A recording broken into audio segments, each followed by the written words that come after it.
You started off your speech singing the Qantas ad from I think 2001. I still call Australia home, and more I've been hearing people adopting that song and singing that song, and out of some sense of nostalgia. What can you tell me, Graham? What are the values in that song? What are the values that made Australia great that you really want to see come back? Let me sing another little song for you, just a short one. We are one, and we are many, and from all the lands on earth we come. We share a dream and sing with one voice. I am, you are, we are Australian. Are we? Are we? We don't sing with one voice anymore. We don't speak with one voice. I don't think we do much at all with one voice anymore. We're not Australians, we're Queenslanders, we're New South Welshmans, we're West Australians, Tasmanians. We don't sing with one voice anymore. But the thing about the Still Call Australia Home ad, which was, I think, one of the most successful ads ever in the world when it came out, was it absolutely represented the spirit of Australia as it was represented in Qantas. Qantas is an amazing airline. It's 100 years old. It's the safest airline in the world. Nobody's ever died in a jet accident on Qantas. And that can't be said by most of the other airlines. And the reason that the spirit of Australia lives in Qantas is because of the 22,000 people that work there. And so my message is not to denigrate Qantas at all. When I got angry, my anger is at the system. And I've had a lot of people say they'll never fly Qantas because they feel that it's wrong after what I said. But you actually don't do me any favours if you don't fly Qantas, because a lot of people that are very dear to me work at Qantas, and they are the spirit of Australia. It's not the CEO or the board or anybody else. It's them. And to typify what that means, I want to go back. I did an interview yesterday, and I talked about a period of time after the Bali bombings. Not long after the Bali bombings, I had a flight to Bali and pulled up, and I went for a walk in the terminal, and I saw a lot of Aussies that were bandaged and scarred and burnt. Um, and they came on board the aeroplane when we boarded, and they were really glad to get on. And I was watching them get on through the cockpit door. And when they were all seated, I and the door was shut, and the aero bridge was moved back from the aircraft. We were still on the ground in Bali, and I just had to do it. I got up and I walked to the flight attendant station at the front of the aircraft and looked down the aisle at all these people. And I spoke into the PA system, and I said, "You guys look absolutely shattered, and you guys must be decimated by what you've been through. But I want to tell you, the door's closed, the aero bridge is gone. You're in Australia now. Welcome home.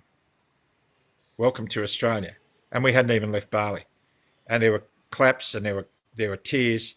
And that's what typifies to me what the spirit of Australia is about.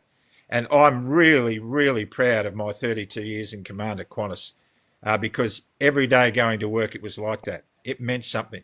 Now, if it means something like that in Qantas, why can't we get it to mean something like that in Australia? My friends, we have lost it. We have, to be honest with you, I believe that I'm a devout follower of Jesus Christ, and my whole life's changed because of that. And I think we have taken Jesus and God out of our society, and what we're replacing it with isn't healthy. So we need to recapture that spirit. Absolutely. Sorry, yeah.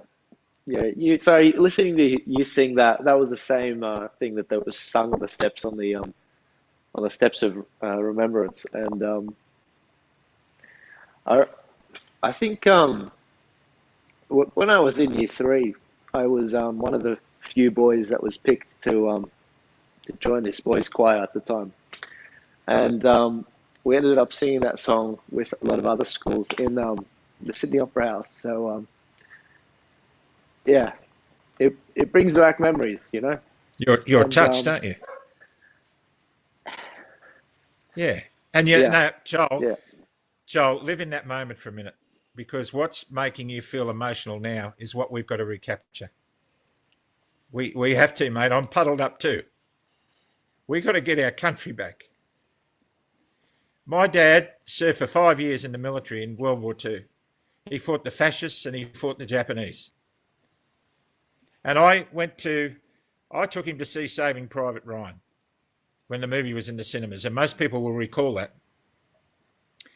And when it was over, the cinema emptied, and there were 3 or 4 pockets of grey-haired old men surrounded by their children and grandchildren, and they were all hugging these men who were crying. And it was just me and my dad sitting up the back. And he just looked a bit dumbfounded, and I said, "Dad, was it really like that?" And he said, "Yeah, it was really, really like that." I said, "Why did you go there? What drove you?" He said, "Oh, son, back in those days, red-blooded Aussie boys, they'd fight over 2 flies crawling up a wall. They just wanted to go and have a stoush." And he said, "I remember really clearly. I'd already started the enlistment process, and I took your mum when we were courting to the movies to see a Cary Grant film." And he said to me, "You know what? I took her to see one of those girly movies because I thought I'd get a cuddle." Uh, how Australian is that? I mean, we've lost all that.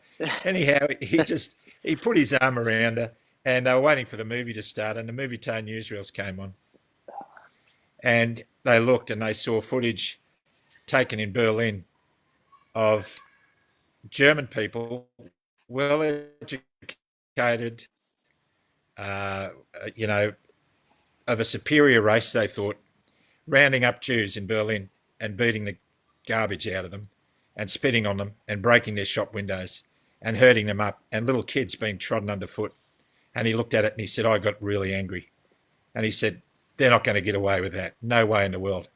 And so he said, "We went over there with a bit of extra fervour because, son, the whole idea was we had to stop that, nip that in the bud where it was, because if we didn't, we'd end up like that in this country." Ring a bell? I'm telling you. Yeah.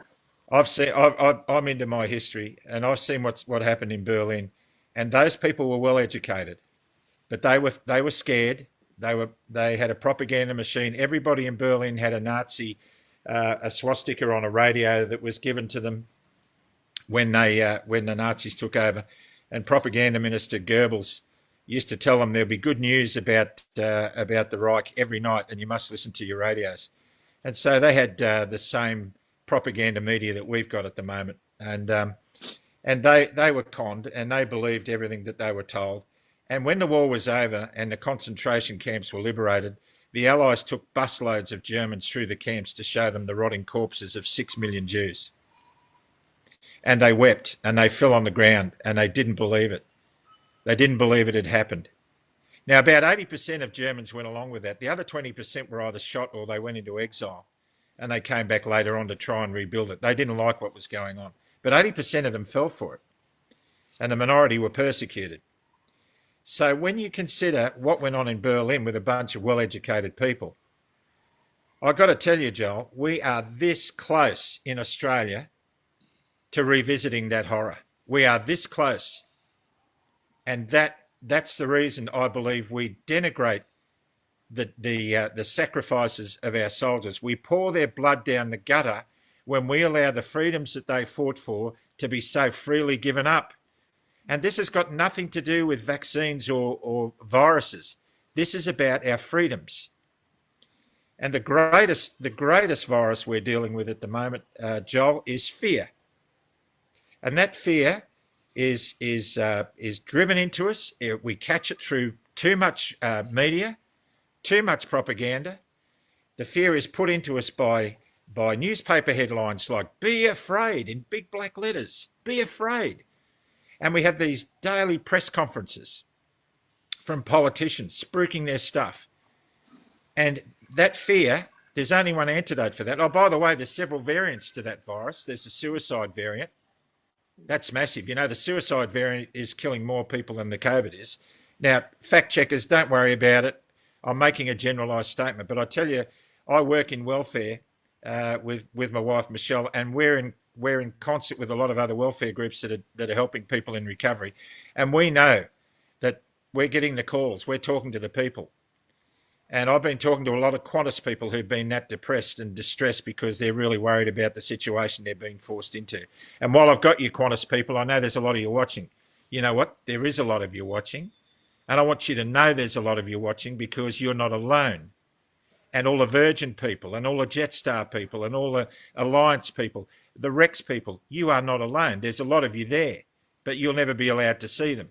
But I'm telling you, there's a lot of them there and they're organising. So you guys hang on. And to the police and soldiers and the firemen and the paramedics and the nurses and the doctors who've been in touch with me, you are not alone. You're not alone. I want to read something, Joel. Can I? Please, absolutely. Sorry, where's my glasses? No, Oh, it doesn't. I'll give you a chance to find them. There they are. Yeah, guys. Oh, you found them, have you? Yeah, I found them. Yeah, that's the You trouble with got me getting off old. guard. Yeah, You I got me got you off off guard guard. there before. I didn't know you were going Why? to sing, and that's like a trigger for me. You really hit you really hit the mark on the spot. You're a Yeah. big softy. You're a big softy, mate. Let me tell you. I'm not. I'm actually not. Like you should have. Yeah. I'm actually today. So today's the it was today last year that my dad passed away. I kept it together just fine. My own father, but seeing what's happening to this country and hearing that nostalgic sort of song, it's sad. That's truly sad. And I think Jesus said, what did he say? He said, "Let the dead bury the dead." Like focus on what's in front of you, and if what's in front of me, and I'm sure you're being inundated too, is pain and suffering. And that's why I tell my followers, send your messages to Tanya Davies. And she didn't know what to do with it. She didn't know what to do with it. She's like, this is insane, and she's working really hard. But let's see what you've got that you're about to read.